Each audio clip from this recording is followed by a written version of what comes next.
I'm here with Vladimir Fedoseev, who just scored a massive win against Harikrishna. Vladimir, congratulations with that win. You're now on 6 out of 9, tied with Satterov. Only Gukesh could still scoot over, but right now in the tight lead, how are you feeling? It feels amazing so far. I'm happy with my play here and with the game today especially. Yes. Today, I mean, you played this move c3 on move 2 against Harikrishna, and then I saw you walk around and you saw that Fabi also played c3, okay, on move 3. Yeah, but okay, he played on move 3 in the usual move order after knight f3, d5, c3. But this stupid d4, knight f6, c3 recently became like sort of my opening to play a game, like to get to the game. Like if I'm not seeing myself in the mood of checking deep lines and to prepare concretely, I can still go for this setup. And so far it's working well for me. I already won a couple of games like this. First one against Kadric in Montenegro on European Championship, and then second this year in Bundesliga against Pechak. I also played d4, maybe d5, c3. So this second move c3, now I'm playing quite a lot. But you called it a stupid move. Yeah, but will you prepare to such a move? No. And if you will prepare, how many moves you can prepare? Maybe 6, 7 moves only. And this is giving me some kind of hope that at least I will reach some kind of equal position after opening, but very, very playable with a lot of pieces. Yeah. Yesterday was a rest day. How much time did you spend on this? Actually, for this, to come up with this idea to play d4, c3 against him, it took for me like 5 hours of brainstorming yesterday.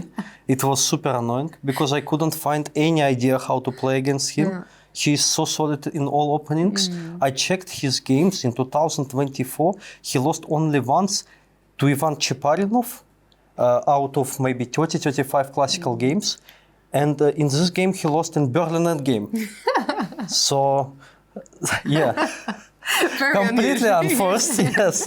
So I decided, I don't know how to reach a game. And finally I come up with this. I checked everything, yeah, but... You were brainstorming for 5 hours with your coach, or? Yeah, yes. But it worked perfectly. Okay, yeah. Let's see what happened. Yeah. Actually, this position was maybe the only one we discussed today, but still it was not a deep discussion because you can play whatever you want. So I pretty much started to play here over the board. So I spent some time for h3, knight d2, because I thought, okay, h3 is very logical because if he plays bishop f5, he need to keep in mind I can always try g4, and he didn't play the h6 yet. And if he plays something else, I can play queen c2 then. But if I'm going, it's also a concrete idea, because if I'm going queen c2, he can harass me with knight h5, and I didn't want it to happen. So I played h3, he went bishop f5, I went knight no g2. g4, yeah? Yeah, not yet, but here he need to make a choice. If he is playing h6, I can maybe exchange queen b3, queen b6, and play this kind of position. But he didn't. He played super principal way. He played e6. I played knight gf3. And here on h6, I can also try this knight e5 idea that I eventually tried in the game. So it seems I get kind of playing initiative already. Maybe he should have tried queen b6, but I can react anyhow. Queen b3, queen c1. Maybe even b4 is considerable in this moment, but I don't think it's any good. And I mean, with only move 6, did you already feel like your opening choice was a success? Yeah, I think it was a big success.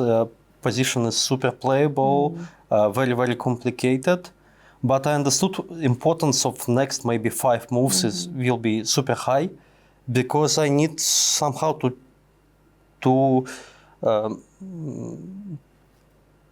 understand what I'm doing, like what is my game plan. So after bishop d6, knight e5, queen c7, here I also took lots of time for obvious move g4 and e3, and eventually decide to go for this position. Maybe I could be slightly unhappy. I exchange some pieces, but at least it's already disbalanced because I have a bishop and he is having a pair of knights, and he need to make lots of decision about pawn structure. What I liked in this position, and I also can decide whether I'm going c4, g5, f4 somewhere, h4, bishop on g2, or castle long or not castle long. So lots of pressure here, despite this position and the way you approach the game, it reminds me of Magnus Carlsen was in the broadcast a few days ago commentating, and he was saying that you're a player you're very hard to play against because you play kind of in your own style, like you're an unusual player. Would you agree with Magnus? Yeah, I'm completely agree with him, but I personally hate to play against him because doesn't matter how I play, I'm still losing some more games than I'm winning. So. But you win some, he is also, that's already not bad. It's also fair to say about him, but if he finds hard to play against me, it's the biggest compliment from him I can achieve. So I was really happy to see such friendly words, eh? Yes, yes, from him. So Elena, let's continue. Yeah, so here lots of decisions to be made, and I don't think it's a good decision. What he did b5, it feels like too active in my opinion, like it weakens his position significantly. But I understand the concept of fighting for space, not to let me play c4. Like maybe he thought if I will play c4, bishop g2, it's clear a small advantage for me, but it's least disaster for him. He should have played, I think, something more solid, but it's also not easy for me to recommend anything instead of b5. But after b5, I took again some time and reacted concretely. I played g5, knight g8, h4, and I actually enjoyed this position a lot. And the next critical moments, I think, was when he played his move 17 knight c4. And I quickly understood that my plan to go knight c4, bc4, b3, cb3, ab3, d4, queen f4, and maybe rook h8 leads to somehow really exposed position for me. Also, he's still solid, and it doesn't feel I get any kind of advantage. He can harass me with queen d5 as well. This is a weakness I need to deal with. The structure is not amazing, so I didn't want to play like this. The other option is bishop c4, but it's completely counterintuitive, and I didn't like it.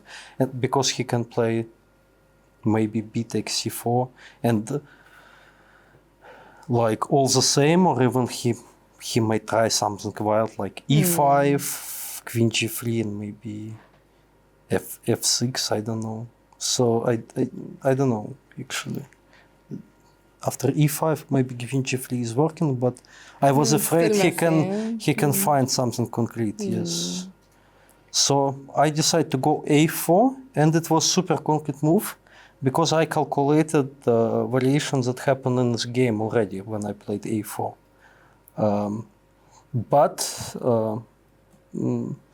Yeah, and also it's very hard for black to react anyhow else. Like maybe the best was this reaction, in my opinion.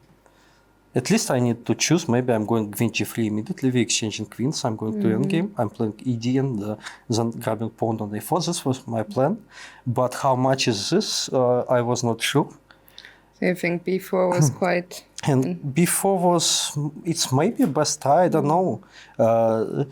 I am completely forced to enter this complicated position. And it's not it's not easy for white to play here.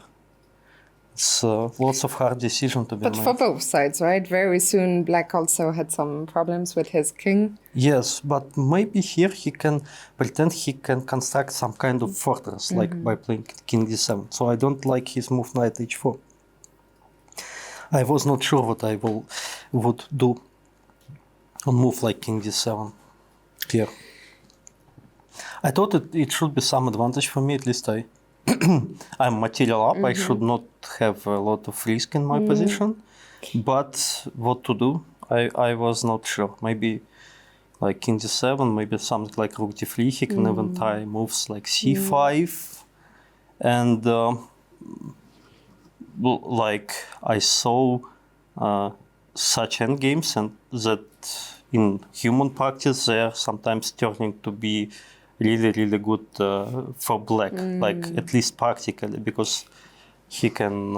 It's far easier to play with his pieces. Yeah. In the game, and I think. I think we need to get to the critical.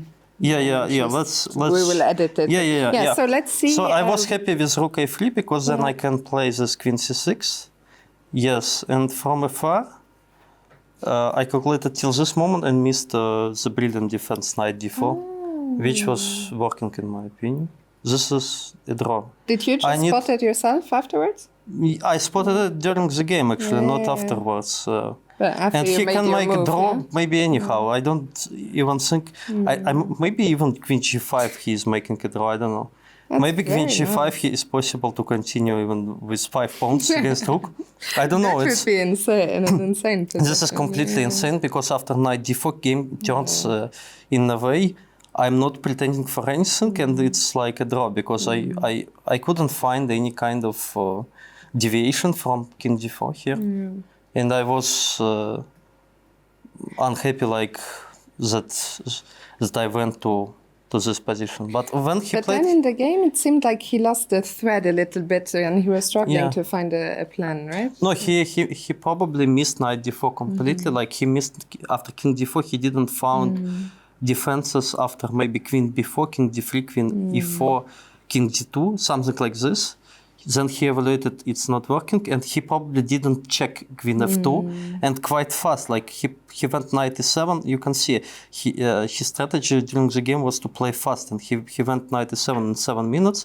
But in fact, at such a moment, he could take lots of time here, and then if he plays knight d4, it's probably over for me. And when do you think he went wrong? Like the kind of I think this one is final mistake in my opinion. I don't think it's holdable after knight e7. And how the game went, and then it happened very quickly, right? Yeah, but here maybe I played this kind of brilliant move. At least I thought I'm pretending to be brilliant with this king f3. King wall to the king side.